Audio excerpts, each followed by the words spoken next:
നമസ്കാരം. ഡിപ്പാർട്ട്മെൻറ്റ് ടെസ്റ്റിൻ്റെ 13ാമത്തെ എപ്പിസോഡിലേക്ക് സ്വാഗതം. കേരള ഫിനാൻഷ്യൽ കോഡിൻ്റെ പാർട്ട് 4 ആണ് ഇന്നിവിടെ അവതരിപ്പിക്കുന്നത്. കഴിഞ്ഞ 3 പാർട്ടുകളിലായിട്ട് ആർട്ടിക്കിൾ 39 വരെയുള്ള ഭാഗങ്ങൾ നമ്മൾ ചർച്ച ചെയ്തു. അതിലെ പ്രധാന ചോദ്യങ്ങൾ ഏതൊക്കെയാണ് എന്നുള്ളത് പുസ്തകത്തിൽ അടയാളപ്പെടുത്തി.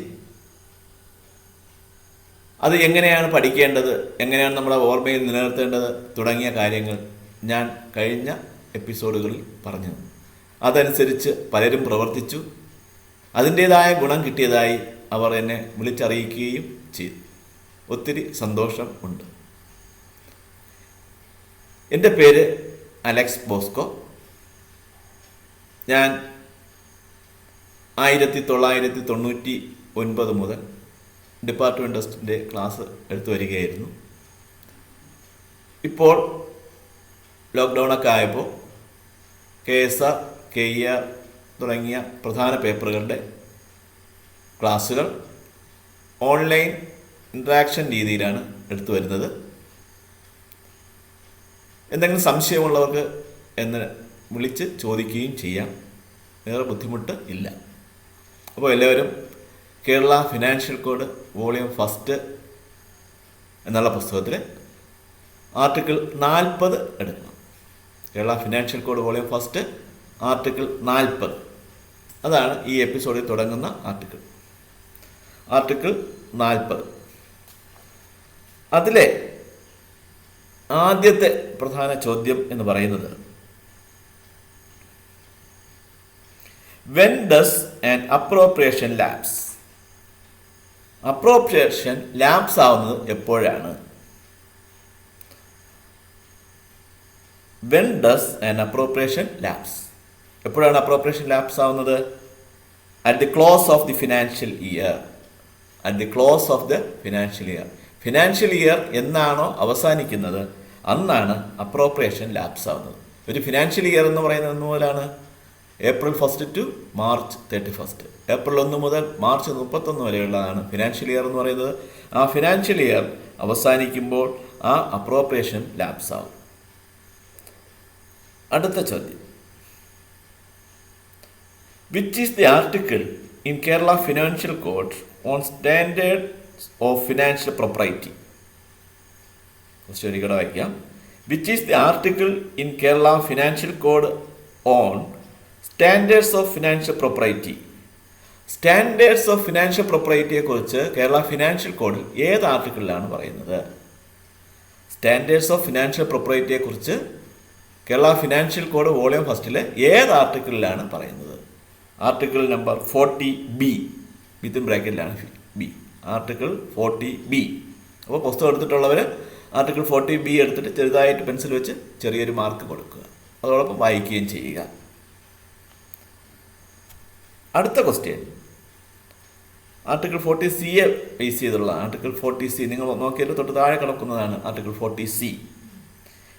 Important financial principles connected with expenditure are explained in dash of Kerala financial code.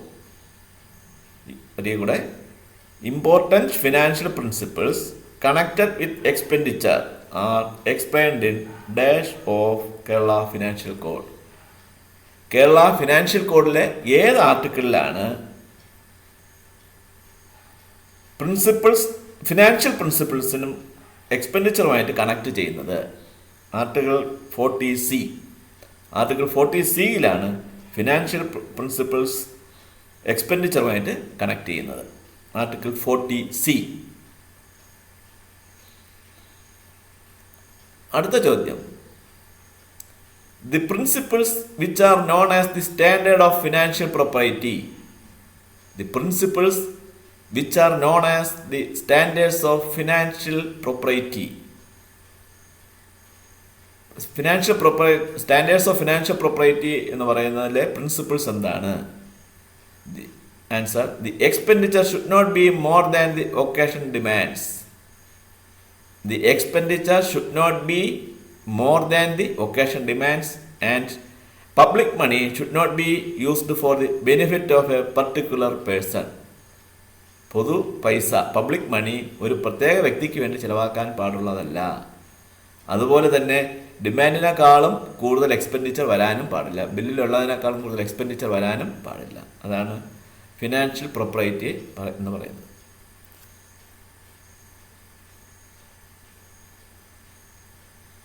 അടുത്ത question, which are the following financial principles is not true? ശരിയല്ലാത്ത ഫിനാൻഷ്യൽ പ്രിൻസിപ്പിൾസ് ഏതൊക്കെയാണ്? Which of the following financial principles is not true? Financial principles ശരിയല്ലാത്തത് ഏതൊക്കെയാണ്? ഓർത്ത് വെച്ചിരിക്കുക, financial principles ശരിയല്ലാത്തത് ഏതൊക്കെയാണെന്നാണ്. Answer, money pay should not be kept out of accounts.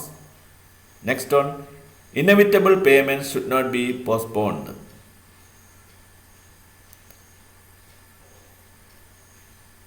All appropriations do not lapse at the close of the financial year. Answer എന്താണ്? All appropriations do not lapse at the close of the financial year. ചോദ്യം എന്താണ്? Which one of the following financial principles is not true? താഴെ പറയുന്നതിൽ വരുന്ന പ്രിൻസിപ്പിൾസിൽ ശരിയല്ലാത്തത് ഏതാണ്? All appropriation do not lapse at the close of the financial year. എല്ലാ അപ്രോപ്രിയേഷൻസും ആ ഫിനാൻഷ്യൽ ഇയറിൽ ക്ലോസ് ആകില്ല എന്നുള്ളതാണ് തെറ്റായ പ്രസ്താവന. തെറ്റായ പ്രസ്താവന ഏതാണ്? All appropriations do not lapse at the close of the financial year. ശരിയായിട്ടുള്ളത് ഏതൊക്കെയാണ്? Money pay should not be kept out of accounts, inevitable payment should not be postponed തുടങ്ങിയ കാര്യങ്ങൾ ശരിയായിട്ടുള്ളതും. തെറ്റായിട്ടുള്ളത് all appropriations do not lapse at the close of the financial year എന്ന് പറയുന്നതാണ്. അടുത്ത് നമ്മൾ നേരെ ആർട്ടിക്കിൾ നമ്പർ 45 പോവുകയാണ്. ആർട്ടിക്കിൾ നമ്പർ 45 കമ്മ്യൂണിക്കേഷൻ ഓഫ് സാങ്ഷനെ കുറിച്ചാണ് അവിടെ പറയുന്നത്. Communications of sanction, article number 45.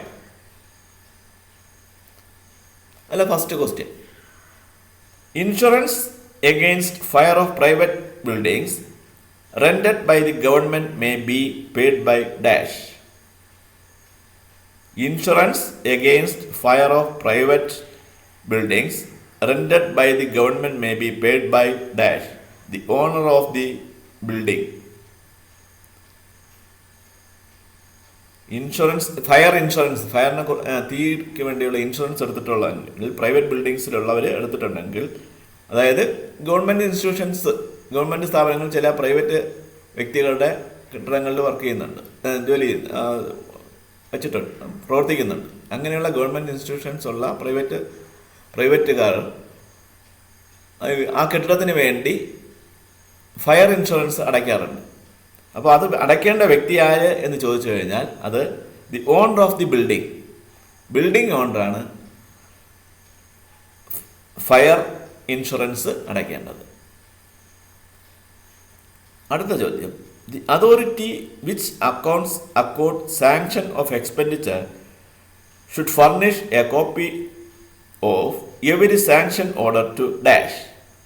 The authority which accords sanction of expenditure should furnish a copy of every sanction order to dash, accountant general. അതായത് ഏതെങ്കിലും അതോറിറ്റി സാങ്ഷൻ ഓർഡർ ഇറക്കി കഴിഞ്ഞാൽ അതിൻ്റെ ഒരു കോപ്പി അക്കൗണ്ടന്റ് ജനറലിന് അയച്ചിരിക്കണം. അടുത്ത ചോദ്യം അതും ഏകദേശം ഇതുപോലെ തന്നെ, a copy of every order sanctioning expenditure should be communicated to whom by the sanctioning authority. അതും ആൻസർ അക്കൗണ്ടന്റ് ജനറൽ. ക്വസ്റ്റ്യൻ കൂടെ, a copy of every order sanctioning expenditure should be communicated to whom by the sanctioning authority, accountant general. അടുത്ത article 48 ആണ്. Article 48 which contains the rules regulating the GPF account of government servants. Which contains the rules regulating GPF account of government servants.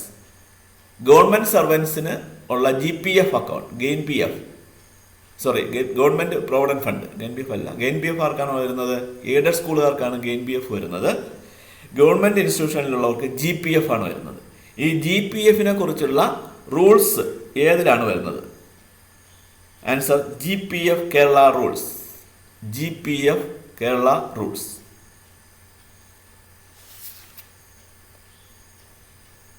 അടുത്ത article 50.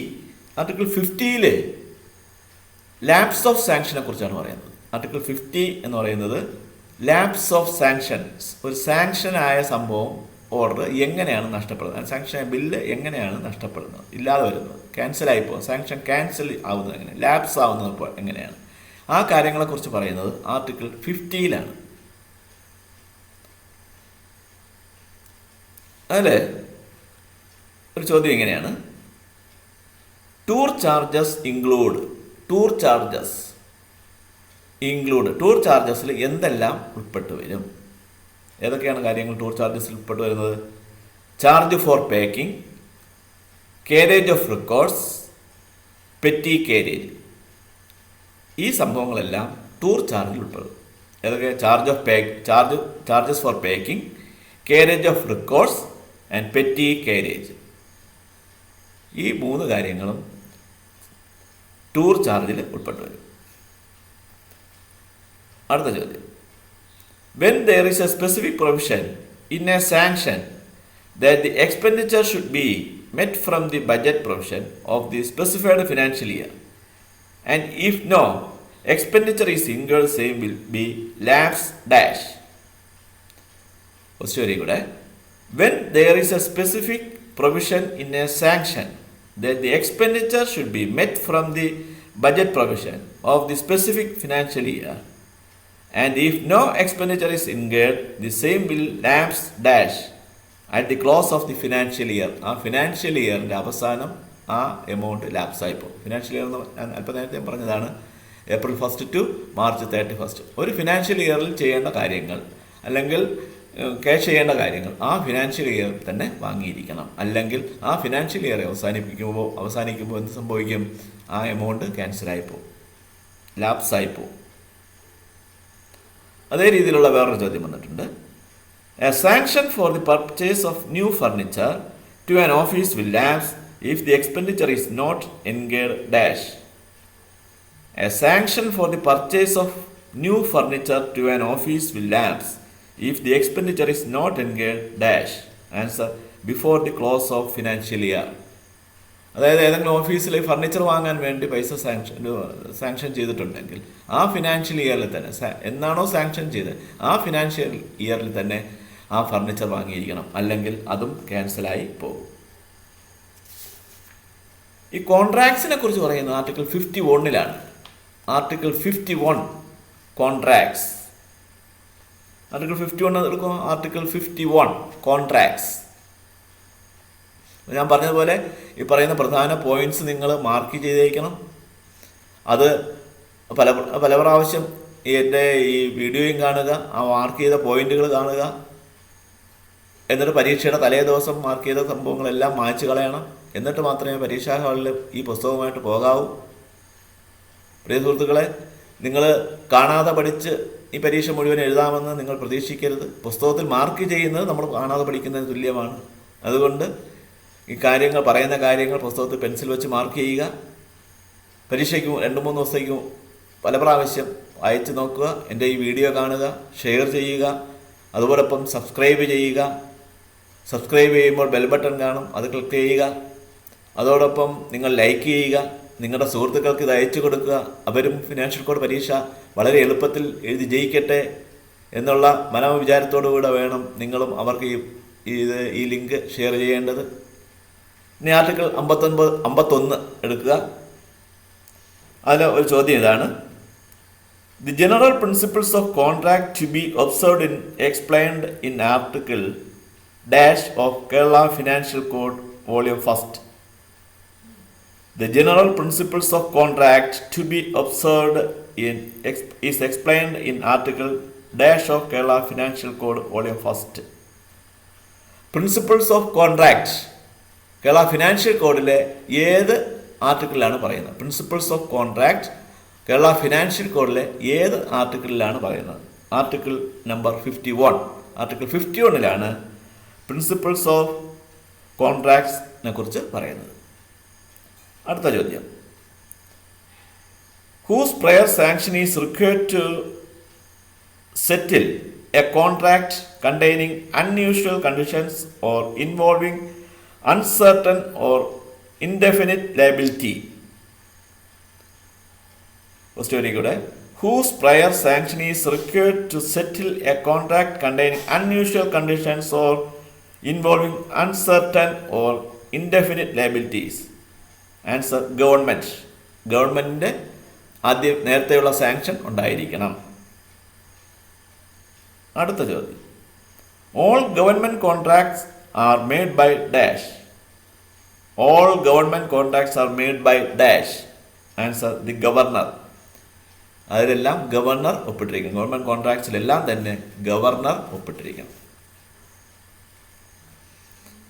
അടുത്ത് നിങ്ങൾ എടുക്കേണ്ടത് article number 53 ആണ്. Article number 53. അതിലെ പ്രധാന ചോദ്യങ്ങൾ, ഫസ്റ്റ് ചോദ്യം, a claim will be held to have become due. A claim will be held to have become due. ഒരു ക്ലെയിം ഡ്യൂ ആവുന്നത് എപ്പോഴാണ്? Answer, from the close of the month in which the claim is performed. In the close of the month in which the claim is performed. ആ claim എന്നാണോ ഉണ്ടായത് ആ മാസത്തിൻ്റെ അവസാന ദിവസം കഴിഞ്ഞു കഴിഞ്ഞാൽ ആ ക്ലെയിം ബിക്കം ഡ്യൂ ആയി മാറും, ബിക്കം ഡ്യൂ ആവും. അതായത് ഇപ്പോൾ നമ്മൾ ടി എക്ക് ടൂർ ടി എ എന്നാണോ നമ്മൾ യാത്ര ചെയ്ത് ആ മാസത്തിന് പിറ്റേ ദിവസം മുതൽ, അതായത് ഫെബ്രുവരിയിലാണ് യാത്ര ചെയ്തതെങ്കിൽ ഫെബ്രുവരി 28 കഴിഞ്ഞാൽ ആ ക്ലെയിം ഡ്യൂ ആവും. അതുപോലെ തന്നെ നമ്മൾ ട്രീറ്റ്മെൻറ്റിലായിരിക്കുന്നു, ജനുവരി മാസം ട്രീറ്റ്മെൻറ്റ് ഇരിക്കുന്നു, ജാനുവരി 31 കഴിഞ്ഞാൽ ആ ട്രീറ്റ്മെൻറ്റിൻ്റെ മെഡിക്ലെയിം ഡ്യൂ ആവും. അതാണ് ഡ്യൂ ഡേറ്റ് എന്ന് പറയുന്നത്. അടുത്ത ക്വസ്റ്റ്യൻ ഒന്ന് ശ്രദ്ധിച്ചു നോക്കിയേ. Claims of travelling allowance become due for payment. ഞാൻ നേരത്തെ പറഞ്ഞ ഉദാഹരണമാണ് അതവിടെ വന്നിരിക്കുന്നത്. Claims of travelling allowances become due for payment. Answer, from the close of the month in which the journey is performed. ആ യാത്ര പെർഫോം ചെയ്ത മാസത്തിൻ്റെ അവസാന ദിവസം കഴിഞ്ഞ് കഴിഞ്ഞാൽ. From the close of the month in which the journey is performed, claims of travelling allowance become due. From the close of the month in which the journey is performed, claims of travelling allowance become due for payment. അടുത്ത ചോദ്യം, the rate of interest leviable on the tour advances not utilized fully but the adjustment of bill is submitted in time is now -%. Very good. The rate of interest leviable on the tour advances not utilized fully but the adjustment of bill is submitted in time is now -%, 18%. അതായത് നമ്മൾ ഒരു tour T A വാങ്ങിച്ചു, advance ആയിട്ട് വാങ്ങിച്ചു, എല്ലാം ചിലവാക്കിയില്ല, final സെറ്റിൽമെൻറ്റും ചെയ്തു, ആ settlement submit ചെയ്ത് അഡ്ജസ്റ്റ്മെൻറ്റ് ബില്ല് സബ്മിറ്റ് ചെയ്ത് കഴിഞ്ഞാൽ ആ 18% ആണ് കൊടുക്കേണ്ടത്. ദ റേറ്റ് ഓഫ് ഇൻട്രസ്റ്റ് കൊടുക്കേണ്ടത് 18% ആണ്. അടുത്ത ചോദ്യം, scholarship and grand in aid become due for payment on the last day of the dash in which they are earned month. Scholarship and grand in aid become due for payment on the last day of the month, മാസത്തിൻ്റെ അവസാനം. അടുത്ത ചോദ്യം, claim four travelling allowance become due for payment. Claim for travelling allowance TA become due for payment after the close of the month. എല്ലാം after the close of the month ആണ്. അപ്പോൾ ഇന്നത്തെ ഈ എപ്പിസോഡിൽ ഒരു ചോദ്യം കൂടെ പറഞ്ഞേക്കാം. Claims of TA of a government servant for the month June 2019 become due for payment on dash. Claims of TA of a government servant for the month June 2020 become due for payment on dash. 2020 ജൂണിൽ നടത്തിയ ഒരു TA bill payment claim due ആവുന്നത് എപ്പോഴാണ്? 1/7/2020, 1/7/2020, 1 July 2020 അത് പേയ്മെൻറ്റിന് വേണ്ടി due ആവുന്നത്. അപ്പോൾ ഇന്ന് നമ്മൾ 53 വരെയുള്ള ആർട്ടിക്കിളാണ് ഈ എപ്പിസോഡിൽ പറഞ്ഞത്. കഴിഞ്ഞ എപ്പിസോഡുകളിൽ ബാക്കി ഉണ്ടായിരുന്നു.